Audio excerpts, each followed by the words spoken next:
गुरुवे नमः। नमो महावदन्याय कृष्ण प्रेम प्रदायते कृष्णाय कृष्ण चैतन्य नामने गौरतुषे नमः।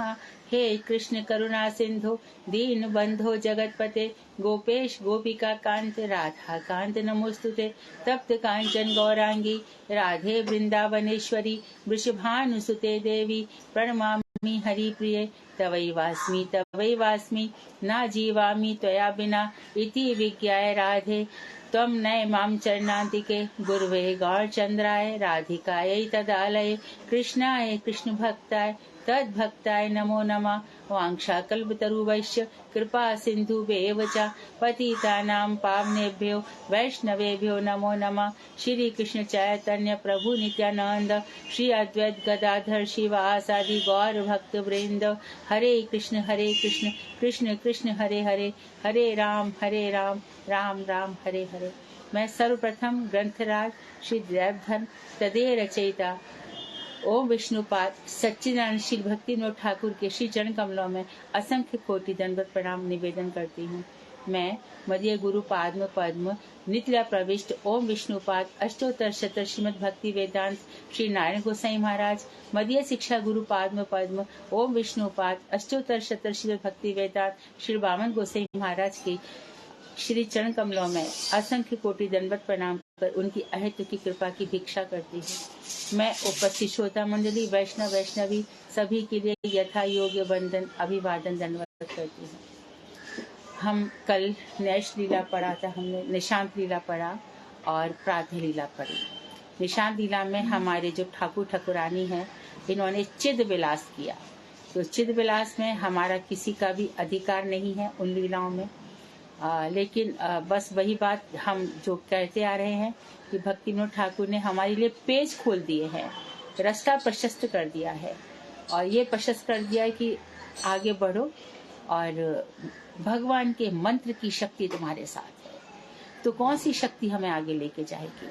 मंत्र, जो मंत्र हम जप रहे हैं, महामंत्र जो जप रहे हैं, जितना ये मंत्र बढ़ता जाएगा ये जो लीलाएं हैं वो प्रकाशित होती जाएंगी। जैसे कि सूरज की चमक मिट्टी के ढेर में कुछ भी नहीं करती, इसका ये अर्थ थोड़ी है कि सूरज नहीं चमक रहा है। वृंदावन धाम की जो लीलाएं हैं और वहाँ की जो नित्य निकुंज की लीलाएं हैं उसके पृष्ठ खोल दिए गए हैं।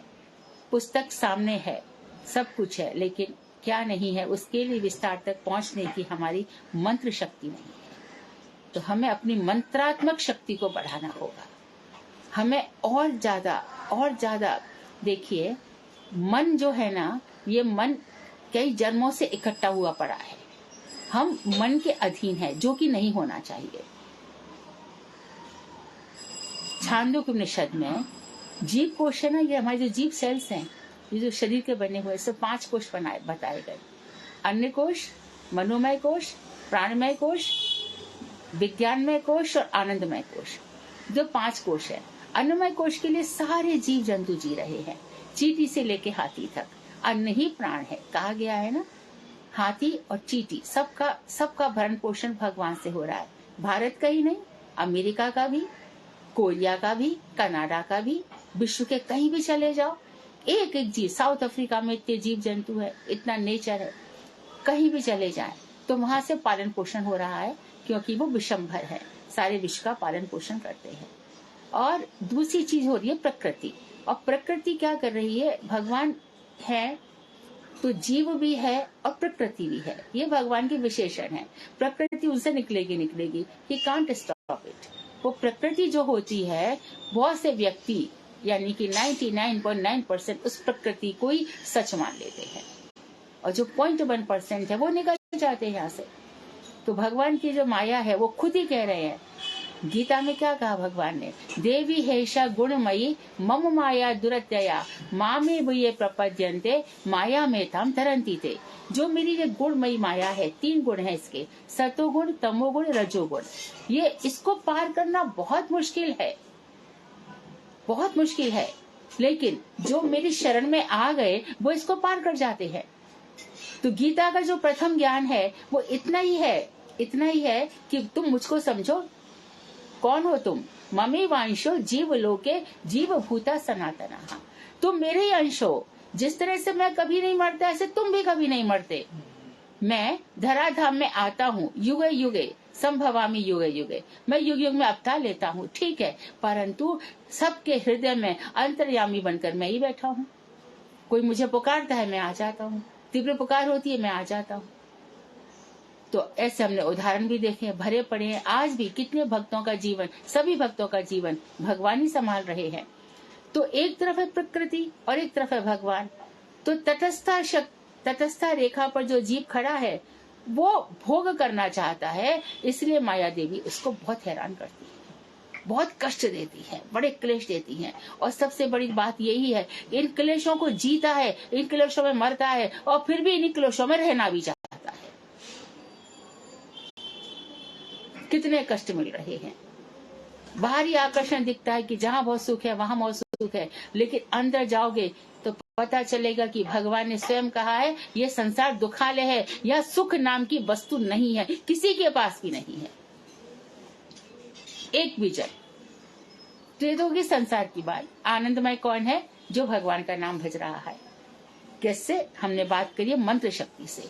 जैसे जैसे मंत्र आपका बढ़ता जाएगा, भगवान से संबंध होता चला जाएगा। आप थोड़ी देर के लिए, कुछ भी देर के लिए, चलो 1 घड़ी 24 मिनट के लिए, 2 घड़ी 48 मिनट के लिए, जैसे कि मैं हमेशा ही बोलती हूँ कि झाड़ू लेके खड़े रहो, अपने मंत्र को पूरा की पूरा, सारी की जो चित्त वृत्तियां हैं, इन सबको निकाल करके एकदम भगवान श्री कृष्ण का ध्यान करो, राधे जी का ध्यान करो। और राधा जी जो हमारी पटरानी है, हमारी महारानी है, हमारी सब कुछ है, उनका ध्यान करो। हरे कृष्ण कृष्ण कृष्ण हरे हरे, हरे राम राम राम हरे हरे। देखो जो अभी तक अन्नमय कोश था, उसके बाद जो मनोमय कोश था, मन षष्ठानींद्रियाणि यचाकर्षति, मन और षष्ठानींद्रियों को लेकर के ये आत्मा दूसरे शरीर में चली जाती है। जो तेरे मन में था उसको फिर से भोग, फिर से भोग, फिर से भोग, ऐसे चलता ही रहता है। और इसके बाद आता है प्राणमय कोश, फिर व्यक्ति प्राण के लिए जीता है। प्राणमय कोश, आत्मा के बाद प्राण उसको फॉलो करते हैं, और प्राण में चेतना होती है। यहाँ तो व्यक्ति में कृष्ण कॉन्शियसनेस आती है। उसके बाद उसको विज्ञान होता है, विशेष ज्ञान होता है। अरे कहाँ मैं भटक रहा था, नश्वर चीजों के लिए पागल हो रहा था। और उसके बाद धीरे धीरे एक आनंद आता है। वो आनंद इन मंत्रों में छुपा हुआ है, वो आनंद इन लीलाओं में छुपा हुआ है। बहुत आनंद है, प्रचुर मात्रा में आनंद है। आनंदमय अभ्यासात वेदांत सूत्र है। भगवान आनंदमय है। सच्चिदानंद घन होता है ना, घन शब्द आता है। घन का अर्थ शायद तुम में से किसी को ना ही पता हो। घन का अर्थ है विग्रह। भगवान सच्चिदानंद घन है, भगवान सच्चिदानंद विग्रह है। इसलिए वेदों का सबसे पहला मंत्र क्या है? अनादिरादि गोविंदः ईश्वरः कृष्ण सच्चिदानंद विग्रह। अनादिरादि गोविंदः सच्चिदानंद, अनादिरादि गोविंदः सर्व कारण कारण, समस्त कारणों के कारण वही है। तो जब हमारे भी कारण वही है, इसके भी कारण वही है, उसके भी वही है, संसार के भी वही है, आकाश के भी वही है, धरती के भी वही है, नदियों के भी वही है, तो उनसे हम क्यों नहीं कनेक्ट हो जाते? कनेक्टिविटी में कमी क्यों रह रही है? मेरा क्या होगा मत सोचो, मैं तो उनकी हो गई। मंत्र है ना, मंत्र का मतलब क्या है? पंचात्मक मंत्र होता है। मंत्र के देवता को समझो, मंत्र का अर्थ समझो, मंत्र की शरणागति हो जाओ, प्रपत्ति हो जाओ, अपने आप को निवेदन कर दो कि पूरा स्वाहा। मैं अपने आप को आपके, जब आपने स्वाहा बोला भी और फिर भी आपने स्वाहा किया नहीं, तो मंत्र कहाँ जपा? गोपी जन बल्लभाय स्वाहा बोल दिया, चलो बोल दिया। जब अपने आप को स्वाहा, अपने आप को हम डाल दे रहे हैं, फिर हम कहाँ, हमारा फिर ये मन कहाँ रह गया? फिर इसके विषय में इतना चिंतन क्यों?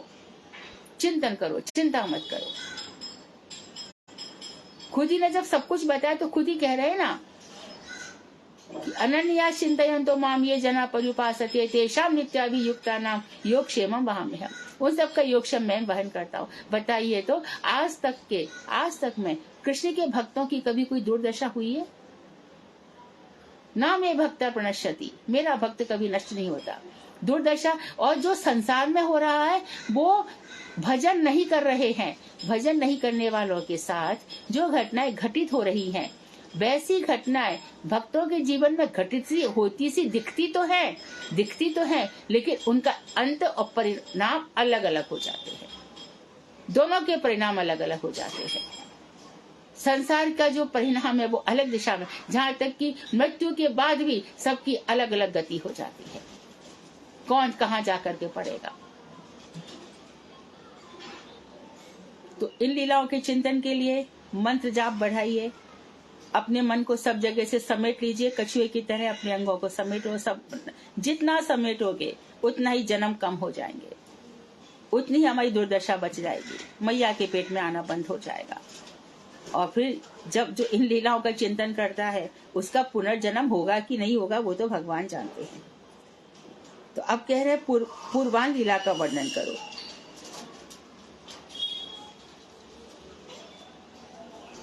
पूर्वान लीला तो गोस्वामी कह रहे हैं कि गोप वेशधारी कृष्ण, हमारे कृष्ण रियल में कौन से हैं? गोपाल वेश धारण किया हुआ है उन्होंने, है ना।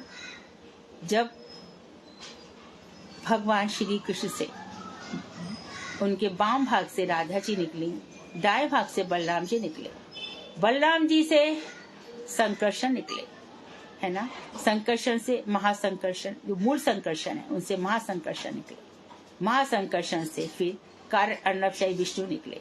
कारण अर्णवशाही विष्णु जो अनंत शैया पर सोए हुए हैं, लक्ष्मी जी उनके चरण संवाहन कर रही हैं। उनसे निकले गर्भोदशाही विष्णु, गर्भोदशाही विष्णु से ब्रह्मा जी निकले, संसार के फर्स्ट जीव, पहले जीव वो निकले। और उनसे निकले क्षीरोदशाही, जो हम सबके हृदय में विराजमान है अंतर्यामी के रूप में। तो इस तरह से हम भगवान से अलग नहीं है, यही भेदाभेद बात है। लेकिन अलग भी है क्योंकि उनकी शक्तियां अपार है, हमारी शक्तियां बहुत कम है। लेकिन हरि को भजे सो हरि को होई, और जिन्हें वो जिनको चाहते हैं उनको जना देते हैं। तो भगवान जो है, जिस भक्त को चाहते हैं कि इस भक्त को मेरा तत्व ज्ञान हो जाए, भगवान उसको जना देते हैं। फिर हम कहते हैं हरि को भजे सो हरि को, वो हरि के समान ही हो जाता है। यहां से वहां तक, नीचे से लेके ऊपर लोग तक सबके द्वारा पूजनीय हो जाता है। मेरा भक्त सबके मस्तक पर, कौन सा? ये वाला अनन्य चिंत वाला। बाकी मेरी भक्ति के नाम पर बहुत सारी इच्छाओं की पूर्ति करना चाहता है, मैं उसके लिए कुछ नहीं कह रहा हूं, कुछ भी नहीं कहा भगवान ने। शर्तों के साथ चल रहे हैं, शर्त के बिना गीता में है ही नहीं कुछ भी, कंडीशन रखते हैं।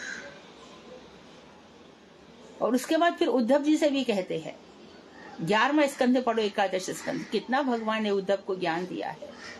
उद्धव जी को क्या, उद्धव जी तो उनके समय के थे, उद्धव तो उनके साथ ही चले गए, हमारे लिए रख गए। लेकिन इन शास्त्रों की बात मानता कौन है? शास्त्र इनके लिए बने ही नहीं। जो जो कुछ बोल गया उसी को सुन लिया, उठा के खोल के कभी देखा भी नहीं। वैष्णव में भी तारतम्य नहीं रखा, सब एक ही है। अरे कह रहे कनिष्ठ है, मध्यम है, उत्तम है, किसकी बात मानो? उत्तम है ना सामने। अनुभूति होगी कब? जब मंत्र जाप होगा तब।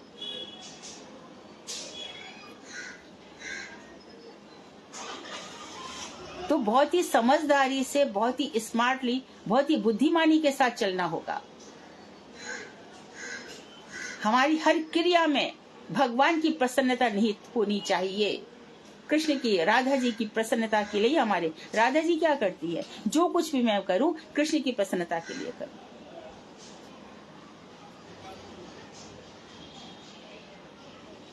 तो प्रातः गोप वेशधारी है भगवान, गायों को लेकर अब घर से बाहर, तो प्रातः लीला में गौशाला में जाते हैं, दुग्ध दोहन होता है, फिर इतनी देर में मैया कलेबा इत्यादि तैयार कर लेती है, उनको स्नान करा देते हैं, माला इत्यादि पहना दी जाती है। अब प्रातः काल के बाद जो पूर्वान्ह लीला है, यानी 6 बजे के बाद अब भगवान निकले, घर से बाहर गोचारण के लिए निकलते हैं। उसी समय सब ब्रजवासी प्रीतिवश कृष्ण के साथ, कल हमने बताया था, कुछ दूर तक चले जाते हैं, कुछ दूर तक कृष्ण को छोड़ने जाते हैं। श्री कृष्ण अपने माता पिता को प्रणाम करते हैं और अपनी प्रियाओं को कनखियों, टेढ़ी टेढ़ी निगाहों से, कटाक्षों से प्रीति पूर्वक देखकर तथा दूसरे दूसरे अनुगमनकारी जो उनको पीछा कर रहे हैं, यथा योग्य संभाषण द्वारा, अच्छा ठीक से रहना, मैं आ जाता हूँ, मीठी मीठी बातें करके वयस्यों से, अपने मित्रों से परिवेष्टित होकर घिर कर वन की ओर गमन करते हैं। ये उनकी प्रातःकाल लीला है। इसको मंदिरों में क्या कहते हैं? ग्वाल लीला। ग्वाल लीला के लिए चल दिए भगवान। पहले तो उत्थापन है ना, मंगला सब जगह प्राय करके, हमारे भी मंगल आरती है, और भी मंदिरों में चले जाओ उत्थापन कहेंगे, या तो भगवान उठ गए हैं, या मंगला आरती। उनके हम उठ जाएंगे तभी तो भगवान को उठाएंगे ना। हम ही पढ़े रहे आलस में, कैसो बैठो रे आलस में, तुझसे राम जपो ना जाए। उन मूर्खों का मुंह भी नहीं देखना चाहिए जो भजन नहीं करते, और उनकी वजह से अपने को रुकना भी नहीं चाहिए। कोई तुमसे कुछ कहे, किसी की मत सुनो, टर्न अप डेफ ईयर, एक बात मत सुनो, जो भजन कर रहे उन्हीं की सुनो। मुझे पूछना है मैथ्स और मैं चली जाऊं किसी संस्कृत टीचर के पास, तो कहते हैं भैया मुझे संस्कृत के श्लोक तो बता सकता हूँ, मैथ्स कैसे बताऊं? तो जो भक्ति कर रहे हैं भक्तों से पूछना पड़ेगा ना। शरण ले लो ग्रंथों की। गुरुदेव के जीवन के मेन ग्रंथ थे राय रामानंद संवाद, वृद्ध भागवतामृतम, भक्ति रसायन, ये और भजन रहस्य, ये गुरु जी के प्रिय ग्रंथ है। गुरु जी के सब लेक्चर्स इनके, और उनके खुद सेल्फ रियलाइजेशंस बहुत है, खुद की अनुभूतियों को लेकर के बोलते हैं। महाराज जी कहते थे, मैं तो तुमको सिखाने आया हूं, सीखोगे तो दे दूंगा, नहीं सीखोगे तो ले जाऊंगा वापस, जहां से आया हूं वही दे दूंगा जाके।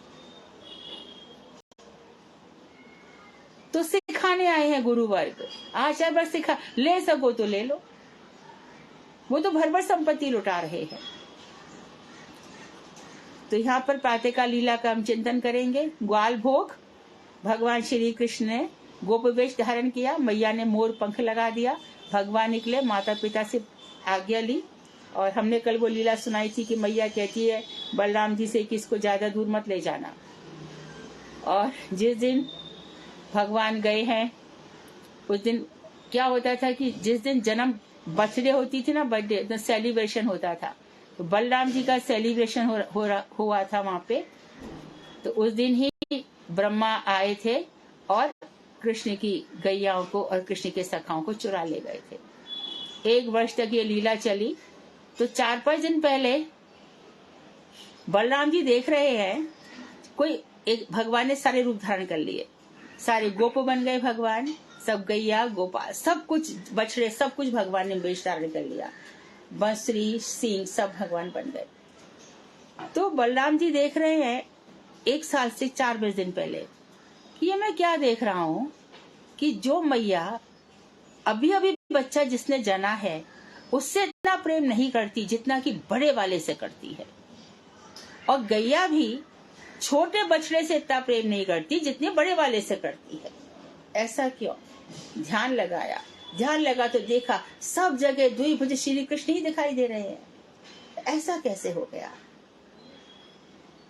तो योग बल से कृष्ण से बात करी, बोले ब्रह्मा मूर्ख, मेरे को ठगने आया था, सोच रहा था कि जब वन भोजन में जाता हूँ तो मधुमंगल की जो खट्टी छाछ है वो मैं कैसे पी लिया, उसको विश्वास नहीं हो रहा है, मेरी परीक्षा लेने आया था।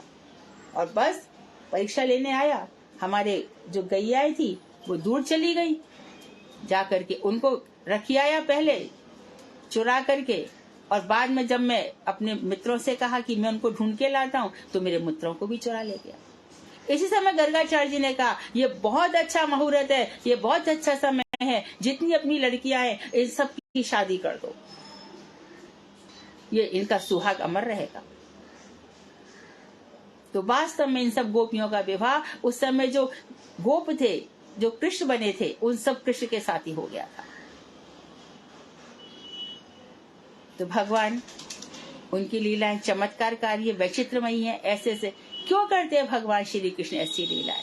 क्योंकि मैं तो यहाँ से चला जाऊंगा, मेरे भक्त क्या करेंगे? आपस में इन्हीं लीलाओं का गान करेंगे, सुनेंगे, एक दूसरे से कहेंगे और जीवन काटेंगे। भूरी दाजन।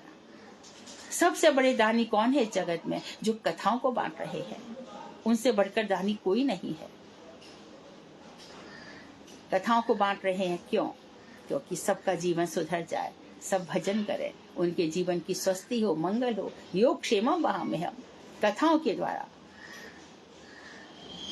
तो देखो, तो भगवान श्री कृष्ण जब चले जाते हैं तो वहां पर बहुत सुंदर सुंदर लीलाएं होती है वन में। तो ये ग्वाल लीला चली है, मंगला आरती के बाद ग्वाल भोग। और कल हमने बताया था कि दूर खिलन जन जाओ लाल बनाए, मैया प्यार से बोलती है और जो दूसरे भगवान उनको विदाई दे करके लौटाते हैं। पश्चात वन में प्रवेश कर कुछ समय तक सखाओं के साथ क्रीड़ा करते हैं। फिर वे सभी सखाओं को छल चातुरी द्वारा गोचरण आदि में लगाकर अपने सखाओं को, तू वहां पे गैया ले जा, तू मधुबन की तरफ जा, तू तालबन की तरफ जा, देख इतनी गैया है, ऐसा नहीं भेजते भी थे। लौटते समय कन्हैया अपनी माला उठा लेते थे और माला उठा करके धवली, गंगे, नर्मदे, सब नदियों के नाम भी गैयाओं के नाम पर थे, कपिले, सबको सब गैया आती थी मंडराती हुए। कभी तुम लोग ब्रज में केदारनाथ की तरफ गए होंगे तो वहां पर इतनी सारी गैया भाग भाग के आती थी, उनके चरणों की छाप अभी तक वहां अंकित है। हम लोग रंगोली बनाते हैं ना, रंगोली अपने आप ही रंगोली बनी हुई है पूरे ब्रज में, भगवान के चरणों की छाप सब जगह लगी हुई है। दीपावली वगैरह पे भी ना हमारे घरों में क्या होता है, सबके घरों में गैरिक धातु से सब चरण बनाते हैं। वो चरण किसके प्रतीक हैं? अभी तो क्या लक्ष्मी जी आ रही हैं, लेकिन वास्तव में तो पूरी जो ब्रज धरा है वो भगवान के चरणों से चिन्हित है। वही रंगोली है, समझो ना। तो कुछ समय तक फिर ये क्या करते, क्रीड़ा करते हैं, अपने सखाओं को बड़ी छल चतुराई से गोचरण आदि में लगा देते हैं और केवल 2 या 3 प्रिय सखाओं को, जिसमें मधुमंगल, सुबल, इनको साथ में लेकर के कहा जाते हैं। तो वन में साइमल्टेनियसली 2 काम हो रहे हैं, गोचारण भी हो रहा है और प्रिया जी के साथ केली विलास भी हो रहा है। तो प्रियाओं के दर्शन के लिए उत्सुक होकर आनंद पूर्वक संकेत स्थान को गमन करते हैं। एक दिन पहले ही योग माया निश्चित कर देती है कि आज इस स्थान पर मिलन होगा। कुछ भी संकेत कर देती है, कमल का फूल उठा देती है या कोई भी चीज बता कर कि आज वहां पर मिलन है। तो टेर कदम पे है, आज संकेत वन में है। तो ब्रज की जो वृक्षों की शाखाएं थी, कृष्ण कैसे पहुंच जाते थे इतनी जल्दी वहां पर? कभी गोवर्धन पहुंच रहे हैं, कभी कुसुम सरोवर पहुंच रहे हैं, कभी मानसी गंगा पहुंच रहे हैं। क्यों? जो वृक्षों की शाखाएं है ना, वो चारों तरफ फैली हुई थी और कृष्ण उस पर चढ़ करके उन वृक्षों के सहारे, उन शाखाओं के सहारे वहां पर पहुंच जाया करते थे।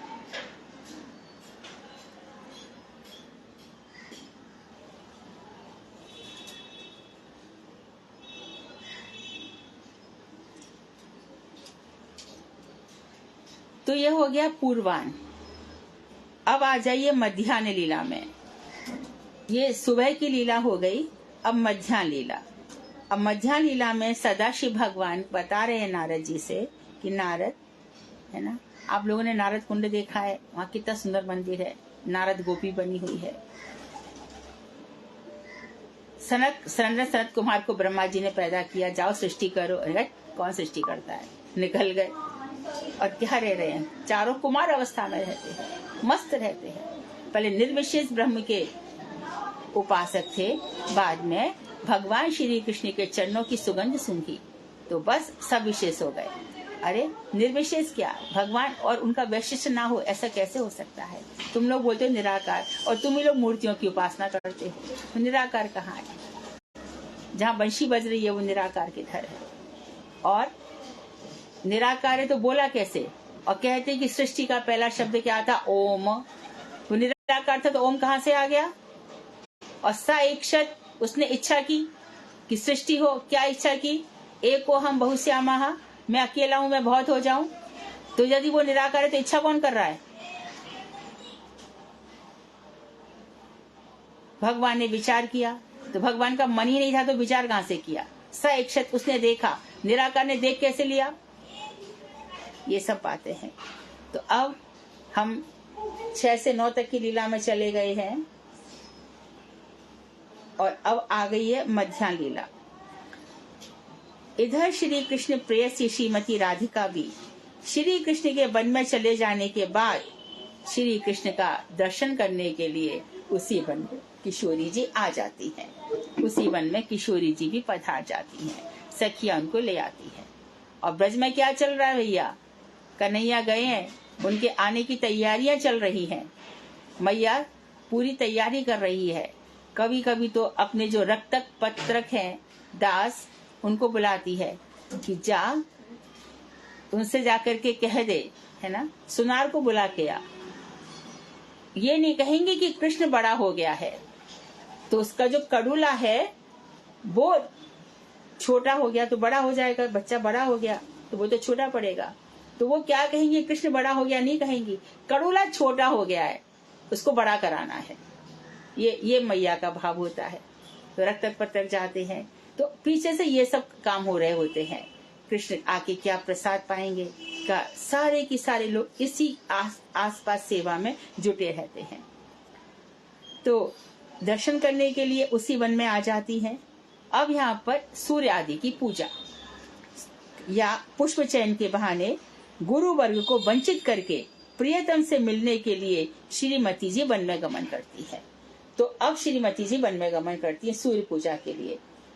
जिस दिन सूर्य पूजा के लिए किशोरी जी नहीं आ पाती, उस दिन आप पुरोहित बनकर पहुंच जाते हैं और जटिला से कहते हैं कि भिक्षाम देही, भिक्षा दो। तो जटिला कुछ लेकर के आती है। बोले कि नहीं नहीं, हम वृद्धाओं से नहीं लेते, तुम्हारे घर में कोई सधवा नहीं है क्या? हमारा आशीर्वाद होगा तो उसका पति का उम्र बढ़ेगा। तो किसी सौभाग्यवती को घर में, तो वो फिर राधा जी को भेजती है। और राधा जी के तो मधुमंगल कहेगा, अरे भैया जो हमारे पुरोहित हैं ये हस्तकला देखने में बड़े निपुण है, हस्त विद्या के निपुण है, तो इनका हाथ देखेंगे। और किशोरी जी श्री कृष्ण का जब कद स्पर्श करेंगे तो उनको कहाँ होश रहता है फिर। तो सूर्य पूजा बड़ी सुंदर चलती है और वहां पर जितने भी मंत्र बुलवाए जाते हैं, उसको तो लगता है जटिला को, कुटिला को, सासनंद को कि सूर्य की पूजा कर, लेकिन सारे मंत्र भगवान अपने लिए ही बुलवा लेते हैं। और राधा जी उनके चरणों में ही पुष्प इत्यादि अर्पण कर देती है, अर्घ भी उनके चरणों में दे देती है। जटिला कहेगी, अरे देख के करना, कहाँ डाल रही है? वो कुछ बोलती नहीं है, चुप रहती है। लता समझा देती है, वो ठीक ही कर रही है, तुम चिंता मत करो। तो सूर्य पूजा होती है इस समय और पुष्प चयन होता है कुसुम सरोवर में। कुसुम सरोवर, कुसुम नाम ही उसका, चारों तरफ बड़े सुंदर फूल मंडराते हैं। और किशोरी जी रोज ही भगवान के लिए श्रृंगार सेवा करती है, माला सेवा है उनकी। कभी कभी वो माला बना करके बकुल माला को जो मंजरी है उसको भेज देती है, जहाँ कृष्ण को दिया। कभी मिलन नहीं हो पाता है, कभी कृष्ण अटक जाते हैं, कभी राक्षस इत्यादि को मारने लग जाते हैं, तो उस समय पुष्प चयन करते हैं। तो भगवान श्री कृष्ण वहां पहुंच जाते हैं, कंदु क्रीड़ा करते हुए उधर पहुंच जाते हैं। उनको देखती किशोरी जी हंस पड़ती हैं। और एक दिन तो तुम सब लोग इस घटना को जानते ही हो, किशोरी जी पुष्प चयन कर रही थी। तो भगवान ने जाकर के देखा कि राधे पुष्प चयन कर रही है, तो उन्होंने क्या किया कि जिस डाली पे राधा जी फूल तोड़ रही थी, भगवान ने उसके अपोजिट वाली दूसरी डाली को नीचे खींच लिया और किशोरी जी एकदम ऊपर चढ़ गई। सब सखियों का एकदम परिहास हो गया, मंगल हो गया। तो वहाँ इसी तरह की लीलाएं, इसी बीच में ये सब लीलाएं हो जाएंगी। जितनी भी वनों की लीलाएं हैं वो इस समय होती हैं। तो स्पष्ट हो जाना चाहिए साइमल्टेनियसली भगवान गौचारण भी कर रहे हैं और अपनी प्रियाओं से मिल भी रहे हैं, उन्हें आनंद प्रदान कर रहे हैं। सच्चिदानंद भगवान आनंद के बिना एक क्षण भी नहीं रह सकते। भगवान को रोना पीटना नहीं अच्छा लगता। वेदांत कहता है जो रोता रहता है वो शूद्र है।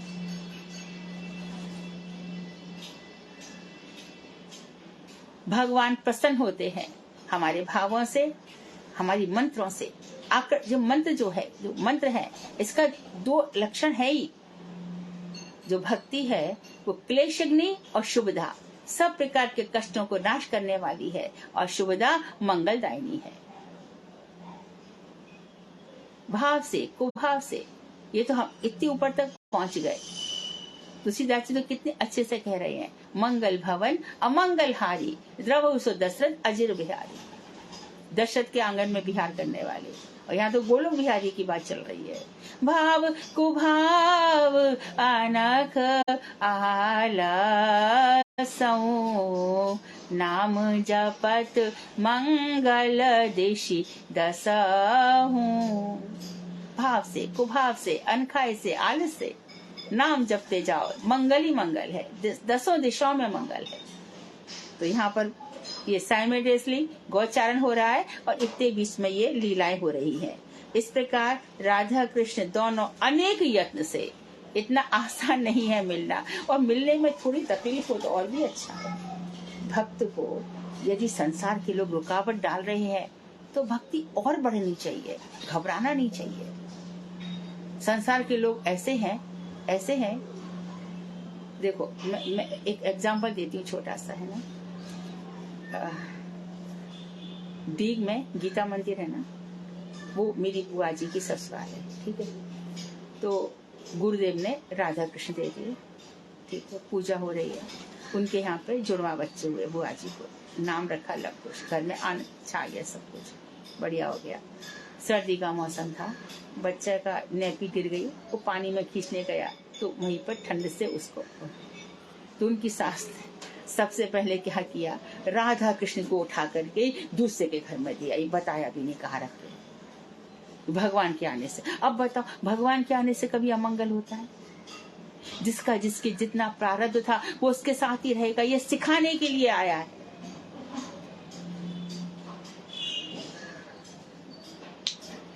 इसको सीखना चाहिए।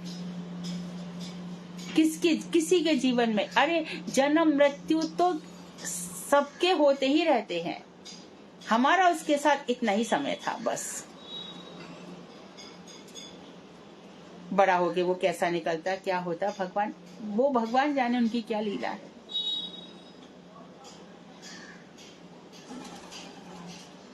तो बड़े बूढ़े रुकावट डालते हैं, और सबसे पहले जो इंसान प्रोग्रेस करेगा ना, उसके जेलसी बहुत हो जाएगी। भक्ति करने वालों के पैर खींचने वाले बहुत लोग हो जाएंगे, परंतु भक्त कहाँ रुकते हैं? अब वो नहीं रुकते, वो ऐसा आनंद आ जाता है ना।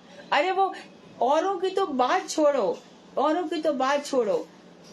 एक ये तो गुरुदेव की बात तो बहुत बड़ी है। एक राम सुखदास है, उनको गले में कैंसर हो गया था, फिर भी कथा कहते रहते थे, और खूब अभी भी वो फेमस ही है, बहुत बहुत फेमस है। तो वो डॉक्टर ने अपनी डॉक्टरी छोड़ दी कि चौथे स्टेज पर कैंसर की कथा ऐसी चल रही है।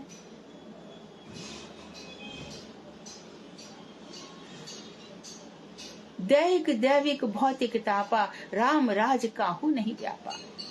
होता भी है तो होने दो ना, मस्ती में मस्त रहो, भगवान की मस्ती में। हमारा अस्तित्व ही इसीलिए है, हमारा एग्जिस्टेंस ही इसीलिए कि हम कृष्ण के हैं, हम राधा जी के हैं, इसीलिए हम जी रहे हैं, और इसीलिए ही हमारा शरीर जीता मरता रहे। हमको क्या, नरक मिले स्वर्ग मिले, हमको क्या फर्क पड़ रहा है?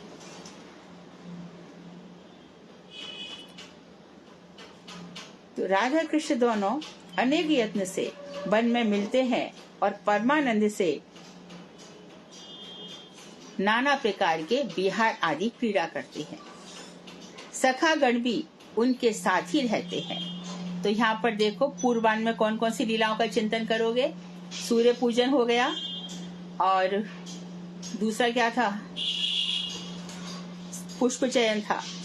तीसरा देखो, कभी कभी राधा कृष्ण झूले पर पधारते हैं, है ना। राधे झूलन पधारो, झुक आए बदरा, कभी कभी यानी बरसात ऋतु में। और सखियां उनको झुलाया करती है। पहरो पाँच रंग सारी, ओढ़ो शा चदरा, पहरो पाँच रंग साड़ी, ओढ़ो शाम चदरा, है ना। आगे जो तुम लोग को याद होगा, तो ऐसे भगवान और इन दोनों को झुला झुला करते हैं। तो ये हो गई तीसरी लीला। कभी कभी तो ऐसा भी होता है कि श्रीमती राधिका श्री कृष्ण की वेणु चुरा लेती है। दिन बजे रात बजे, सारी सारी रात बजे बांसुरी। अभी आया ना व्यभिचारी भाव, ईर्ष्या हो जाती है इस वेणु से। ये वेणु हमें जीने नहीं देती। भगवान श्री कृष्ण इस वेणु पुरुष है, पुरुष जाति की भी, तो भी वो इससे प्रेम करते हैं। अपने अधर ओष्ठ, ऊपर के होठ और नीचे के होठ पर दिन भर लगाए रहते हैं, मानो ये दोनों होठ नहीं, उस वेणु महाराज के, जो वेणु नाम का राजा है, उसके लिए भगवान ने अपने दोनों होठों को तकिया बना रखा है। वो राजा की तरह उनके, और भगवान उसके चरण दबाते हैं। और भगवान श्री कृष्ण राधा से कहते हैं, राधा इस वेणु में मेरे प्राण बस रहे हैं, तुम मेरी बंसी दे दो ना। ऐसे भगवान रिरियाते हैं, या फिर कभी कभी खुद ही बंशी उनके चरणों में डाल देते हैं। तो बंशी चोरी लीला होती है। और इसी समय वो लीला भी हो जाती है जब राधा जी कोतवाल बन जाती है और ललता जी बंशी चुरा लेती है। वहां पे गुहार लगाई जाती है, बंशी चुरा ली गई है, और बस छुपा के बैठी रहती है। तो भगवान श्री कृष्ण आकर के कहते हैं कोतवाल से, मेरी बंशी चुरा ली गई है। तो राधा जी कहती है कि हमारे यहाँ पर कोई चोरी नहीं करता, जहाँ तुम्हारी बंशी चुराई है वहां जाकर के बोलो।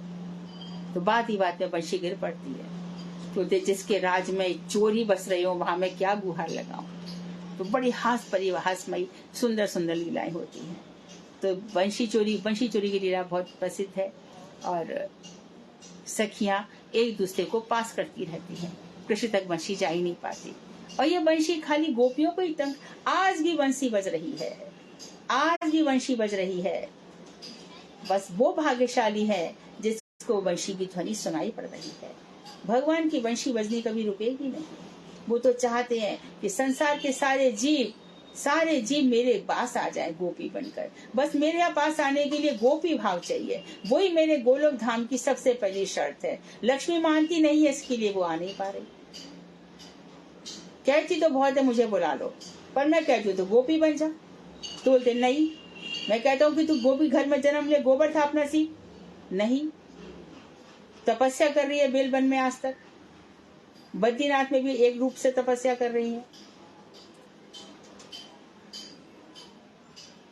कृष्ण उस समय यह निश्चित ना कर सकने के कारण कि मैंने वेणु को कहाँ रख दिया, चारों तरफ ढूंढने लगते हैं। किंतु श्रीमती जी अपनी प्रिय सखियों के साथ मिलकर षड्यंत्र कर उस वेणु को इस प्रकार छिपाए रखती हैं कि कृष्ण अनेक ढूंढने पर भी उसे ढूंढ नहीं पाते, हार जाते हैं। तो वेणु से ईर्ष्या है, इसी को भगवान धारण किए रहते हैं। तो वेणु और सखी क्या कहूं, जब वो वेणु बजाते हैं तो ऊपर से जितने भी बादल हैं वो उनके छत्र बन करके, उनको धूप नहीं लगती, छत्र बन के रक्षा करते हैं। हिरण उनकी वंशी सुनकर अपनी सुध-बुध खो बैठते हैं। देखो सारी जो वृक्ष है इनके रोम खड़े हो जाते हैं। तो इतनी सुंदर वंशी बजती है तब। कृष्ण भी इसी प्रकार प्रियाओं के साथ नाना प्रकार से हास परिहास करते हुए विराजमान होते हैं। प्रियाओं के साथ उनका हास परिहास चलता है। ये छोटी छोटी कथाएं उज्ज्वल नीलमणि में भरी पड़ी हैं, और हम बार बार कहते हैं कि पढ़ो, बिलाप पुष्पांजलि पढ़ो, उत्कलिका वल्लरी पढ़ो, संकल्प कल्पद्रुम पढ़ो। इनमें ये छोटी छोटी कथाएं मिल जाएंगी। और वेणु गीत तो भगवान का ही, वेणु गीत का अक्षरमताम फलम इदम, आंखों का फल यही है कि हम भगवान श्री बंशी बजाते हुए भगवान श्री कृष्ण का दर्शन करें। और वहीं पर ही श्लोक आया, बरा पीड़म नटवर बपू करनयो कर्णिकारम बिभ्रदवासा कनक कपीशम वैजयंतीम चा मालाम। 5वां श्लोक है। रंध्रान वेणो रदर सुदया पूर्यन गोप वृंदई वृंदारण्यम स्वपदरम रम प्राविशत गीत कीर्ति।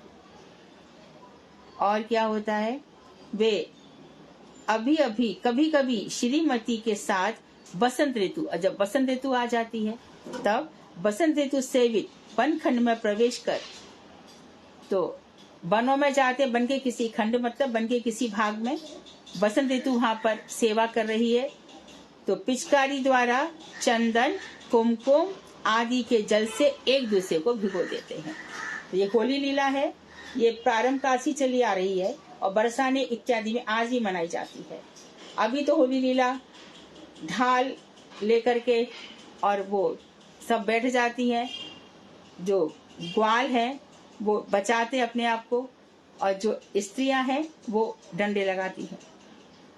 तो जो डंडा है वो हमारी स्वामिनी जी के पास है, फूल की छड़ी है। डंडा क्या है? वो फूल की छड़ी है। तो जो श्री कृष्ण यदि उनके भक्तों को परेशान करेंगे तो किशोरी जी के हाथ में छड़ी है, वो उठा करके कृष्ण को रोक देंगी, मेरे भक्तों के आगे मत आना। कृष्ण की जो कृपा है वो स्वतंत्र है, करे ना करे कोई भरोसा नहीं है। इसलिए महाप्रभु जी आए। तो जो कृपा है कृष्ण की वो स्वतंत्र है, स्वच्छामयी है, लेकिन किशोरी जी की कृपा बरसती ही रहती है। राधे किशोरी दया करो, श्यामा किशोरी दया करो। तो वो जो फूलों की छड़ी है वो कृष्ण को रोक देती है। राधे राधे राधे राधे जपते जाओ। कभी कभी वे एक दूसरे के अंगों में चंदन लगा देते हैं और कभी कभी कुमकुम आदि मल देते हैं। तो आज इस परंपरा ने विकृत रूप ले लिया है, देवर भाभी और जाने क्या क्या, लेकिन भगवान कृष्ण के समय में ये बड़ा सुंदर था। आज भी बसंत ऋतु से लेकर के होली लीला तक हमारे मंदिरों में इसी चीजों को याद करके होली लीला शुरू हो जाती है। भगवान श्री कृष्ण कभी आंखों को भिगोते हैं, राधा जी डर जाती है। भगवान श्याम सुंदर ढप्पू बाजो रे, कृष्ण कन्हैया को ढप्पू बाजो रे। आज बिरज में होली रे रसिया, होली रे रसिया, बड़जोरी रे रसिया। नैनन में मोहे गारी दई, पिचकारी दई, होली खेली न जाए, होली खेली न जाए। नेक न कान करत काऊ की, नजर हटावे भैया बलदाऊ की। पन घट से घर लौ बतराए, मेरे पीछे पीछे आए, मुझसे खेली न जाए, होली खेली न जाए। बड़े सुंदर सुंदर पद है। मत मारे दृगन की चोट रसिया, होली में मेरे लग जाएगी। ये आंखों से प्रहार मत किया कर। ये तेरी आंखों की जो कनखियां चलती है ना, वो हमारे हृदय में बर्छी की तरह चुभ जाती है। हम कहीं के भी नहीं रहते। हमारी सास और नंद हमसे झगड़ा करती हैं कन्हैया, हम घर जा भी नहीं पाती हैं। तो होली लीला बड़ी प्रेम की लीला है।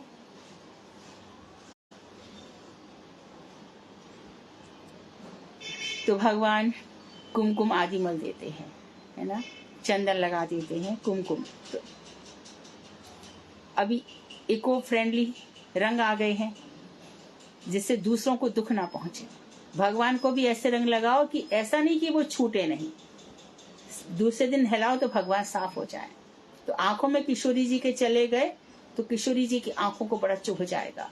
इसलिए लगाते समय बड़ा ध्यान रखें कि हमारे कृष्ण कन्हैया और किशोरी जी को कष्ट ना पहुंचे। होली जरूर खेलनी चाहिए। ठाकुर जी के साथ 12 उत्सव है जगन्नाथपुरी में, 12 महीने 13 उत्सव है। ठाकुर जी के साथ सारे उत्सव मनाने चाहिए, सारे उत्सव मनाने चाहिए।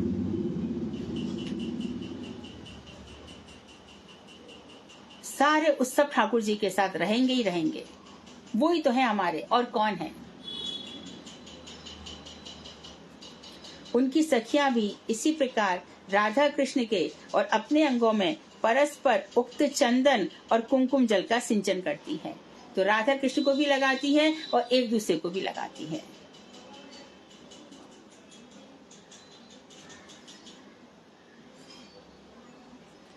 हे द्विज, वे बसंत वायु सेवित वन में सखा और सखियों के साथ तत्कालोचित नाना प्रकार से विहार किया करते हैं। तो बसंत ऋतु इस समय सेवा कर रही है। बसंत ऋतु बहुत बढ़िया सीजन है, पूरी की पूरी, है ना। आई बसंत बहार, बसंत की बहार आ जाती है, सरसों पीली पीली फूल जाती है, बड़े सुंदर सुंदर बसंत राग गाई जाती है। और गीत गोविंद में भी बासंतिक जो एक तो हो गया शरद ऋतु का रास, एक है बासंतिक रास जो गोवर्धन में हुआ। शरद ऋतु का रास पंचायती रास था, और बासंतिक रास जहाँ पर भगवान श्री कृष्ण ने, जो शारदीय रास है उसमें भगवान ने क्या किया था, सबको एक साथ स्थान दिया, सबको एक साथ, तो किशोरी जी ने मान कर लिया था। यहाँ पर भगवान सबके सामने ही किशोरी जी को लेकर के गए थे, इसलिए गीत गोविंद में बासंतिक रास की महिमा ज्यादा बताई। और महाप्रभु जी भी इसी रास का चिंतन करते थे, क्योंकि हमारी आराध्या किशोरी जी की उन्होंने सबके सामने बता दिया कि मैं तो उनके प्रेम के आगे अपना सब कुछ सर्वहारा हूँ, आत्महारा हूँ, आत्माराम भी नहीं रह जाता, आप तो काम भी नहीं रह जाता, मैं उनके सामने सब कुछ, मैं उनके प्रेम में अपना सब कुछ न्यौछावर कर देता हूँ। कितने प्रकार से सेवा करती हैं वो, अपने काय व्यू से कितनी सखियों को प्रकट करती हैं, कितने प्रकार के भावों को प्रकट करती हैं।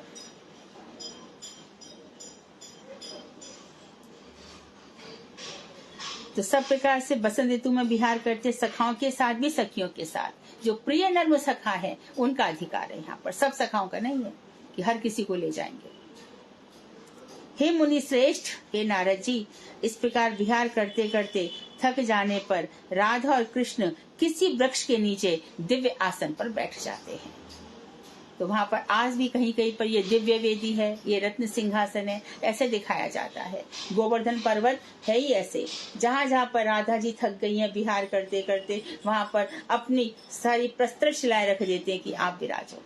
कहीं पर झरने बरसा देते हैं, कहीं पर सरोवर हो जाते हैं, ये बैठ जाते हैं और फिर मधुपान करने लगते हैं।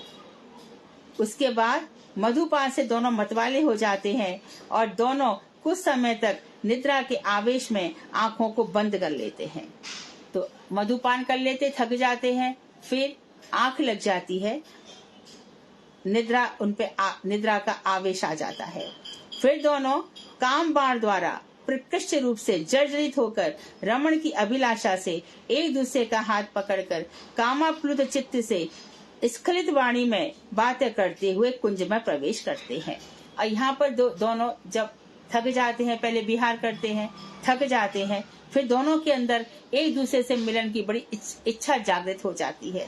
काम बाण से उनका हृदय जर्जरित हो जाता है और फिर रमण मतलब दोनों एक दूसरे से मिल जाते हैं। इसकी अभिलाषा से एक दूसरे का हाथ पकड़ते हैं और जैसे कि एक कामी व्यक्ति कुछ भी बोलता जाता है, ऐसी ये दोनों प्रिया प्रियतम कुछ भी बोलते हुए, स्खलित वाणी शब्द साफ नहीं निकल रहे, ऐसे बातें करते हुए वहां पर कुंज में प्रवेश करते हैं। कुंज में प्रविष्ट होकर जैसे कि हाथी और हथिनिया जल क्रीड़ा करते हैं, केली क्रीड़ाएं करते हैं, इसी प्रकार से ये दोनों भी क्रीड़ा करते हैं, क्योंकि राधिका जी वैसे भी गजगामिनी हैं, हाथी की चाल के समान चलती हैं। सखियां भी मधुपान से मतवाली होकर अलसाए नेत्रों से उसी कुंज के चारों ओर प्रस्थान, वहीं पर सब सखियां भी चल देती हैं, सखा भी आ जाते हैं, कुछ भी छुपा हुआ नहीं है। ये बिहार खुल्लम खुल्ला है, यहाँ पर जो भी गलत चिंतन करेगा वो कोटि कोटि जन्मों तक नरक का वासी होगा। कभी इसमें प्राकृत भाव मत रखना, ये खुद का खुद के साथ रास है। श्री कृष्ण भी अपनी अचिंत्य शक्ति के प्रभाव से प्रस्थान के लिए प्रस्तुत प्रत्येक सखी के समीप एक एक शरीर से एक ही समय पृथक पृथक रूप से गमन करते हैं। भगवान श्री कृष्ण क्या करते हैं, अब सखियां भी वहां पर आ गई, तो मात्र किशोरी जी को आनंद प्रदान कर रहे हैं ऐसा नहीं, सभी सखियों के लिए वो उतने ही रूप धारण कर लेते हैं, मात्र रास में नहीं, दिन में भी। तो भी सखियां कहती हैं ललिता जी के साथ है ना, शव्या के साथ है ना, भद्रा के साथ है ना, चंद्रावली के साथ है। जैसा जिसका भाव देखते हैं, हम सब भी गोपी भाव से, हम जिस दिन हमारे अंदर ये आ जाएगा, कृष्ण हमारे लिए भी प्रस्तुत हो जाएंगे, पर हमसे कहेंगे महाराज काफी है, हमारी तो किशोरी जी काफी है, हम कभी उनसे अकेले नहीं मिलेंगे। तो अपनी अचिंत शक्ति, भगवान की अचिंत शक्ति क्या है? कर्तुम अकर्तुम अन्यथा कर्तुम समर्थः। जो किया जा सकता है उसको भी समर्थ है, जो नहीं कर सकते उसको भी करने में समर्थ है, और जो अन्यथा कर्तुम, और जिसको सोच भी नहीं सकते उसको करने में भी समर्थ है। तो इस तरह से भगवान अपना विस्तार करते हैं, अपना फैलाव करते हैं। तो प्रस्थान के लिए प्रस्तुत हो जाते हैं और प्रत्येक सखी के समीप एक शरीर से, यानी अलग अलग शरीर से एक ही समय पृथक पृथक रूप से गमन करते हैं। एक ही समय भगवान बहुत रूप धारण कर लेते हैं और अलग अलग प्रकार से विहार करते हैं।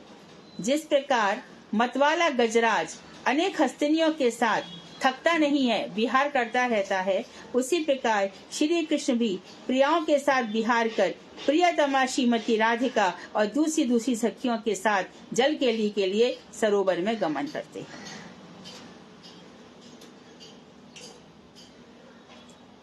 नारद बोले, हे वृंदे, श्री नंद नंदन की माधुर्य क्रीड़ा में ऐश्वर्य का भाव किस प्रकार? आप तो कह रहे थे माधुर्य, फिर भगवान श्री कृष्ण ने ऐश्वर्य भाव कैसे दिखा दिया? इतना सारा ये रूप कैसे दिखा दिया? हमारे इस संशय का छेदन करें। तो भगवान कितने ऐश्वर्यशाली हैं, यहाँ पर ऐश्वर्य कैसे प्रकट हो गया, मुझे संशय आ गया। तो इसका छेदन हम कल करेंगे। अच्छा, मुझे कुछ लोग कह रहे थे कि वो लोग नहीं है यहाँ पर, तो क्लास क्या करूं? फिर अगले साल ही रखूं यदि काफी लोग जा रहे हो तो बाहर?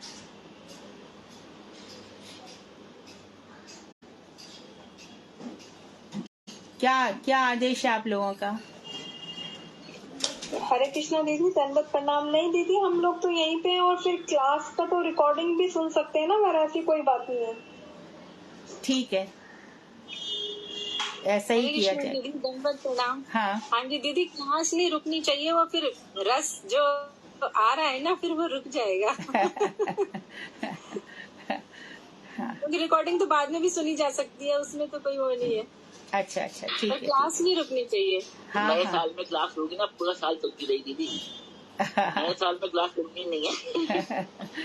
हाँ, बहुत रस आता है इसमें, बहुत रस आता है। अभी फिर वो कंटिन्यूएशन में भी रहता है ना, तो सही रहता है फिर। सही बात। ठीक है, बस भगवान हमें इतना अधिकार प्रदान करें कि हम इनका चिंतन कर सकें। बस दीदी, आप स्वस्थ रहो, करते रहो, हमारा कोरोना आ जाएगा तो भी करते रहना कहता। Thank you so much, thank you. तो आज कोई प्रश्न है?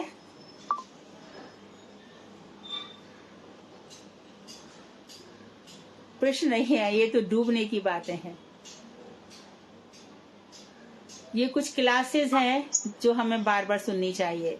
क्लास खत्म होने के बाद जब ये जैव धर्म खत्म, कुछ लोग कह रहे हैं कि हम जैव धर्म सुनना चाहते हैं, पर कुछ लोग कहते हैं कि रुक जाओ भाई, किसी की मत सुनो, हमने तो जैव धर्म हम लोगों ने पढ़ा है, तो आप भी पढ़ सकते हो। हम सब पढ़ रहे हैं, आप भी पढ़ो, मत सुनो किसी की। गौर प्रिया ने YouTube पे सब डाल दिया है, Facebook पे डाल दिया है, सारी रिकॉर्डिंग्स हैं, इसलिए किसी की बातों में आकर के रुको मत। काफी लोग फिर से शुरू कर रहे हैं, कीजिए, आपको करना है तो। हम सब लोगों ने पढ़ा तो हमारा तो बहुत अच्छा रहा, अब आप लोग देखिए अपना।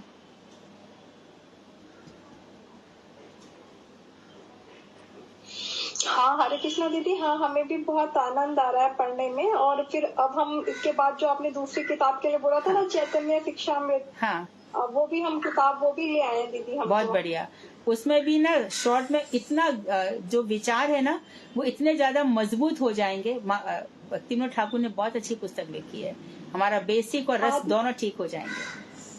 हाँ दीदी, तो लेकिन आप ही समझाओगे, क्योंकि उस किताब को मैंने खोल के देखा था ना, तो कुछ समझ में नहीं आया। जब आप समझाओगे ना तो ही समझ में आएगी दीदी। हाँ। वो किताब तो मुझे लगता है 6 महीने में तो हो ही जाएगी, कोशिश करेंगे। दीदी मैं तो उज्ज्वल नीलमणि भी खरीद लाई, अच्छी किताब वो पढ़नी है आपसे। उज्ज्वल नीलमणि बहुत गंभीर है, ये तो कुछ भी नहीं है जो उसमें। किताब तो मैंने भी खरीद ली, लेकिन पढ़नी आपसे है वो भी। ये इसमें नहीं है जो उसमें है। गीत गोविंद उज्ज्वल नीलमणि बहुत गंभीर ग्रंथ है, बहुत गंभीर है। महाप्रभु जी सुनते थे उनको।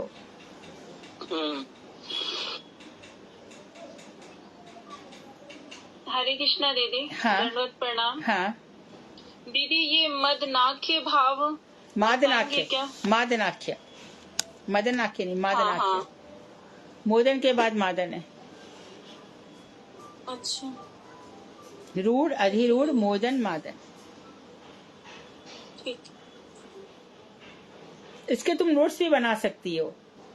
मोदन भाव, थोड़े से भी नोट्स बना लोगे ना तो रस विचार स्पष्ट हो जाएगा। स्थायी भाव क्या है, अनुभाव क्या है, व्यभिचारी भाव क्या है, और कौन से रह गए, अनुभाव, विभाव और व्यभिचारी भाव। और इसके बाद फिर मोदन, मादन, रूढ़, अधिरूढ़, इनके अपने लिए टर्म्स, और उसको 1-2 दिन पढ़ोगे ना तो बिल्कुल माइंड सेट हो जाएगा, बहुत रस आएगा फिर।